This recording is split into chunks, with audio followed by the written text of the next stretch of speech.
मुख्यमंत्री विजय यांनी पुन्हा एकदा असा निर्णय घेतलाय ज्यामुळे त्यांचं फक्त तमिळनाडूतच नाही संपूर्ण भारतामध्ये कौतुक केलं जात आहे।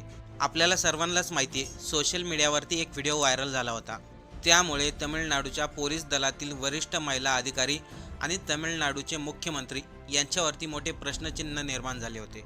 एक 10 वर्षाच्या मुलीबरोबर जे विचित्र कृत्य घडलं होतं त्यानंतर तिची हत्या झाली होती। त्या प्रकरणामध्ये तमिळनाडूच्या पोलीस दलातील वरिष्ठ अधिकाऱ्यांनी एक पत्रकार परिषद घेतली होती। त्याच पत्रकार परिषदेमध्ये त्यांचा हसताना व्हिडिओ समोर आला होता।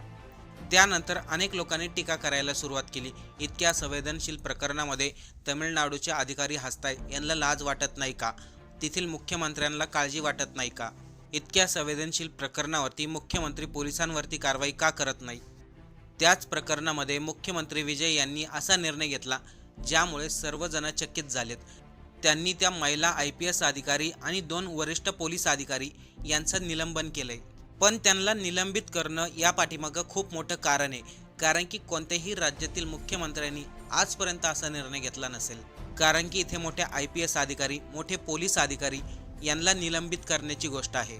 कारण की त्या व्हिडिओचं सत्य पण वेगळं होतं, तरी देखील मुख्यमंत्री विजय यांनी ही भूमिका घेतली। IPS अधिकाऱ्याला निलंबित करणं इतकं सोपं नव्हतं। मग मुख्यमंत्री विजय यांनी असं काय केलं, नेमकं काय घडलं, तेच आपण या व्हिडिओमधून पाहणार आहोत। चॅनलवरती नवीन असाल तर सबस्क्राईब करायला विसरू नका। तमिळनाडूच्या कोइंबतूर जिल्ह्यामध्ये एक घटना घडली होती। त्या घटनेने संपूर्ण राज्य हादरून गेलं। घरासमोर खेळता खेळता एक मुलगी अचानक बेपत्ता झाली। कुटुंबाने तिचा शोध घेतला, पण ती कुठेही सापडली नाही। नाविलाजाने पोलिसांमध्ये तक्रार द्यावी लागली। पोलिसांनी या घटनेचा शोध घेतला आणि काही तासामध्ये जे समोर आलं त्याने सर्वांच्या अंगावरती काटा आला। सोशल मीडियापासून स्थानिक लोकांपर्यंत सर्वजण रस्त्यावरती उतरले। सर्वजण त्या आरोपीला कठोर शिक्षा देण्याची मागणी करू लागले। ती घटना इतकी गंभीर होती की स्वतः मुख्यमंत्री विजय थलपती यांनी त्या घटनेची दखल घेतली। स्वतः मुख्यमंत्री विजय हे पीडित कुटुंबांना जाऊन भेटले, पोलिसांना कडक कारवाई करण्याचे आदेश दिले। अवघ्या 48 तासामध्ये आरोपीला अटकही करण्यात आली। पण खरा वाद तर इथूनच सुरू झाला। त्यानंतरच मुख्यमंत्री विजय यांच्या कारभारावरती प्रश्न निर्माण झाले। आरोपीला अटक केल्यानंतर त्या प्रकरणाच्या तपासाबद्दल माहिती देण्यासाठी कोइंबतूरमध्ये पत्रकार परिषद आयोजित करण्यात आली होती। त्या पत्रकार परिषदेमध्ये या प्रकरणाचा मुख्य तपास करणाऱ्या IG रम्या भारती होत्या। 2 पोलीस अधिकारीही होते, स्वामीनाथन आणि पवन कुमार। आता सर्वांनी लक्ष देऊन ऐका, त्या ठिकाणी काय घडलं होतं। कारण की आपण सर्वांनी सोशल मीडियावरती पाहिलं होतं, त्या पोलीस अधिकारी पत्रकार परिषद घेत असताना हसत होत्या, पण प्रत्यक्षात घडलं वेगळं होतं। पत्रकार परिषद दुपारी 3 वाजता आयोजित करण्यात आली होती। अनेक पत्रकार टायमिंगच्या अगोदरच सभागृहामध्ये आले होते। अनेकांचे कॅमेरेही चालू होते, पण पत्रकार परिषद सुरू झाली नव्हती। पत्रकार परिषद सुरू होण्या अगोदर पोलीस अधिकारी आणि पत्रकार यांच्यामध्ये नॉर्मल गोष्टीबद्दल चर्चा चालू होत्या। तेव्हा तिथं असलेल्या एका पत्रकाराने विनोद केला आणि त्या विनोदामध्येच महिला पोलीस अधिकारी रम्या भारती आणि 2 इतर पोलीस अधिकारी ते हसताना दिसले। पत्रकार परिषद सुरू होण्याचा अगोदरचा हा प्रसंग कॅमेऱ्यामध्ये रेकॉर्ड झाला।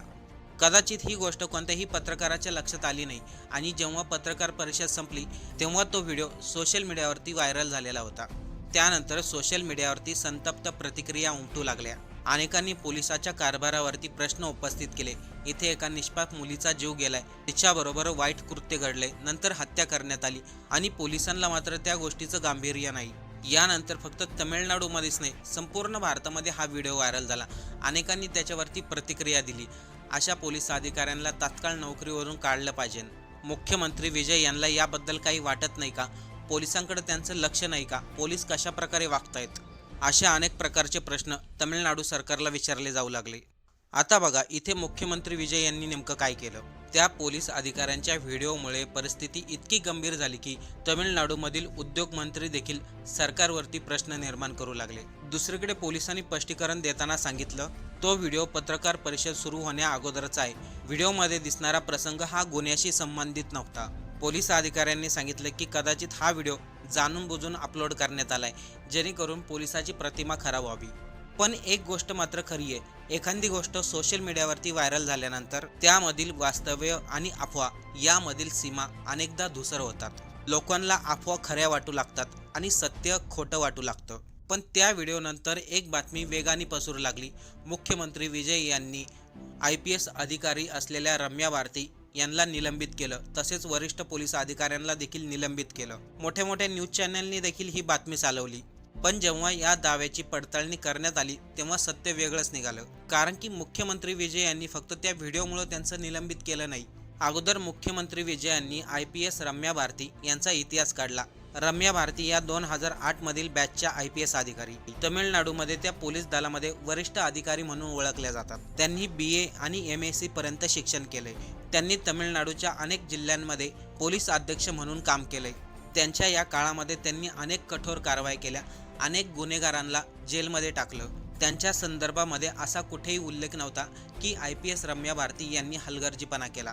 म्हणजे मुख्यमंत्री विजय यांनी माहिती काढली, IPS रम्या भारती यांचं नाव कुठेही खराब नाही, त्यांच्या प्रतिमेला कुठेही डाग नाही. या संपूर्ण प्रकरणादरम्यान मुख्यमंत्री विजय थलपती यांच्यासमोर आता मोठं आव्हान होतं. लोकांनी टीका केल्या होत्या, उद्योगपत्यांनी टीका केल्या होत्या आणि संपूर्ण भारतात हे प्रकरण व्हायरल झालं होतं. एक तर त्यांनी ज्या दिवशी मुख्यमंत्री पदाची शपथ घेतली होती त्याच दिवशी त्यांनी सांगितलं होतं, महिलांच्या सुरक्षेला प्राधान्य देणं हे आपलं पहिलं काम असेल. पण आता प्रश्न आला होता पोलीस कारभारावरती, पोलिसांच्या संवेदनशील प्रकरणावरती. या ठिकाणी मुख्यमंत्री विजय यांना महत्त्वाचा निर्णय घ्यायचा होता. पण त्या अगोदर त्यांना पंतप्रधान मोदी यांची दिल्लीमध्ये जाऊन भेट घ्यायची होती.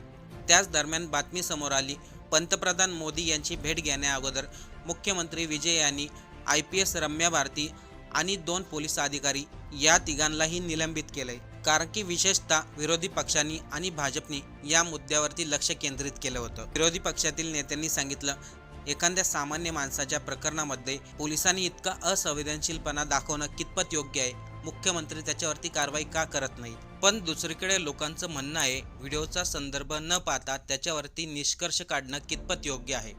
हे सिद्ध झालं होतं. तो व्हिडिओ पत्रकार परिषद चालू होण्या अगोदरचा होता. त्यामुळे मुख्यमंत्री विजय हे काय निर्णय घेतील याकडे सर्वांचं लक्ष लागलं होतं. सांगण्यात येते, मुख्यमंत्री विजय यांनी सर्व घटनेचा तपास घेतला, पोलीस अधिकाऱ्यांच्या त्या व्हिडिओचं सत्य तपासलं आणि त्यानंतर निर्णय घेतला त्यांना काही दिवसासाठी सस्पेंड करायचं. कारण की त्या व्हिडिओचा संदर्भ वेगळा होता आणि त्याला चुकीच्या पद्धतीने दाखवण्यात आलं होतं. त्यामध्ये पोलिसांची ही चुकी नव्हती, पण इथे मुख्यमंत्र्यांच्या कारभारावरती प्रश्न निर्माण झाले होते. त्यामुळं हा निर्णय घेण्यात आलाय असं सांगितलं जात आहे. पण या सर्व घटनेचं सत्य पडताळल्यानंतर एक गोष्ट समोर येते, मुख्यमंत्री विजय यांनी पोलीस अधिकाऱ्यांना निलंबित केले अशी कोणतीही ठोस माहिती समोर येत नाही. काही ठिकाणी सांगण्यात आले, मुख्यमंत्री विजय यांनी काही दिवसासाठी त्या अधिकाऱ्यांना सस्पेंड केले. काही ठिकाणी सांगण्यात येतंय, व्हिडिओचं सत्य पडताळल्यानंतर त्यांनी आपला निर्णय मागे घेतला. जर पोलीस अधिकाऱ्याला मुख्यमंत्री विजय यांनी सस्पेंड केला असेल तर ते कितपत योग्य आहे आणि जर नसेल केलं तर ते कितपत योग्य आहे. या सर्व प्रकरणावरती आपल्याला काय वाटतंय, आपलं मत कमेंट करून नक्की सांगा.